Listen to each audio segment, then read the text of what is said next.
right, good morning, biology students.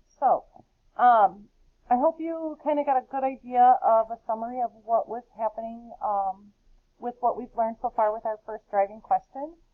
And so now we're starting to look at how the variation actually happens in populations, like how do they get it and how do they pass on that variation from generation to generation and what's happening as those things are being driven.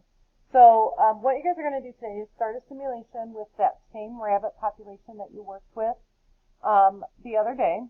And as you do that, you will change a couple of other environments. So you'll open this assignment. It's meant to be done over 2 days.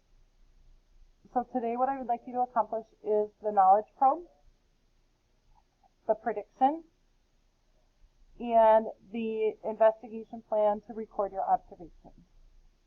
So it's the same simulation that you used the other day. You're going to open that up. But this time you're going to use the lab instead of the intro. And so you'll click the lab. You'll click the add a mate just like you did last time, but I want you to click all 3 mutations. And you're going to let it go for 4 generations to get it started, to get your initial population established. After you've established your initial population, you'll pause it, record these values on your data table, and then after you've paused it, you'll then add in the wolves, let that population establish, and then you're going to change the food to the tough food for that. So you're going to go through each of these. So this is your first 4. Then you're going to add in the wolves, and then you're going to change the tough food and limited food. So you'll add both of those after you make a prediction of what you think is going to happen. So you'll have your wolves.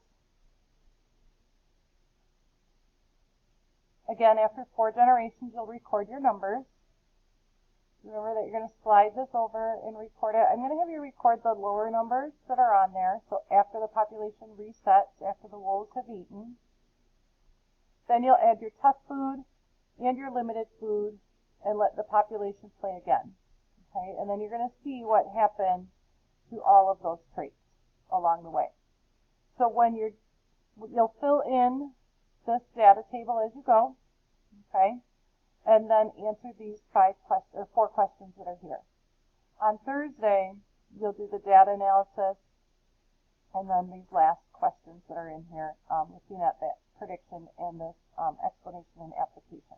Okay, so keep in mind that we're working on answering the question about how variation happens in populations. This one specifically is looking at how inherited traits are going to increase the success of an organism in its niche. So while you're watching this, you're paying attention to the fact that the offspring, the rabbits that are left, are the ones that have the babies, and then seeing what happens with these traits over that time when you're changing their food source. Okay? So hopefully you'll enjoy that, and that you'll not submit this till Friday. We'll kind of talk about it and wrap it up on Friday. And make sure that you've finished up any of the mass extinction and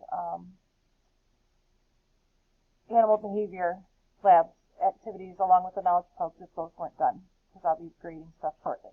All right, so have a great day, and I'll see you on Friday.